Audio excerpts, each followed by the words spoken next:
সুপ্রিয় দর্শক শ্রোতা, কেমন আছেন সবাই? পৃথিবীতে এক অদ্ভুত ঘটনা ঘটে যায় 1807 সালে। হ্যাঁ বন্ধু, সত্যি 1807 সালে এমন একটা ঘটনা ঘটে যায় যার নজিরবিহীন।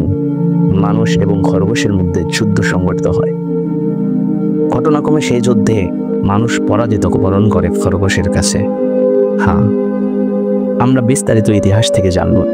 1807 খ্রিস্টাব্দে ইউরোপ কাঁপত এমন একটা ব্যক্তির নামে, যার নাম ছিল নেপোলিয়ন বোনাপার্ট। অপ্রতিরোধ্য সেনাপতি, দূরদর্শী শাসক আর অসীম আত্মবিশ্বাসের প্রতীক। তিনি যুদ্ধের ময়দানে শত শত সৈন্যের বিরুদ্ধে তাড়িয়ে জয় ছিনিয়ে এনেছেন।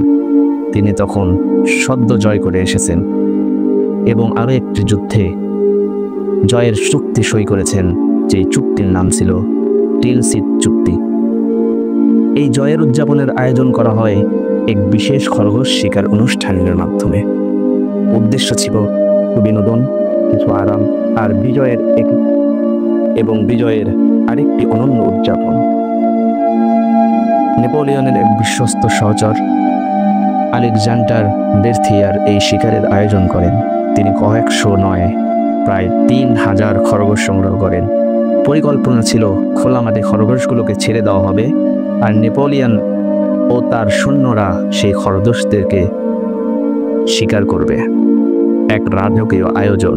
তবে এখানেই ঘটে গেল মারাত্মক ভুল। খরগোশ সংগ্রহের দায়িত্ব যারা পেয়েছিলেন তারা বন্য খরগোশ না এনে বাজার থেকে কিনে আনেন পোষা খরগোশ।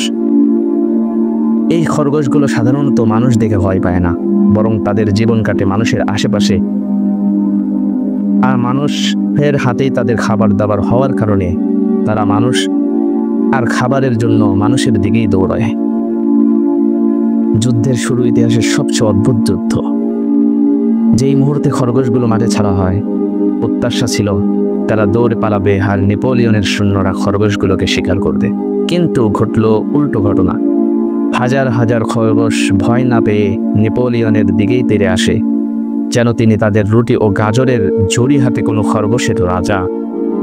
প্রথমে সবাই মজা পেলেও খুব দ্রুত তা পরিণত হয় এক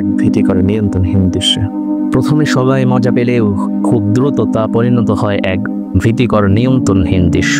খরগোশদের সেনা যেন এক জীবন্ত ঢেউ কোটের নিচে ঢুকে পড়েছে, পা জড়িয়ে ধরছে, গাড়িতে উঠছে। নেপোলিয়ন ও তার অফিসাররা তাদের তরোয়ার দিয়ে ঠেকাতে ব্যস্ত। সৈন্যরা কাপড় ছাড়ছে, কিন্তু কিছুতেই তারা আটকাতে পারছে না।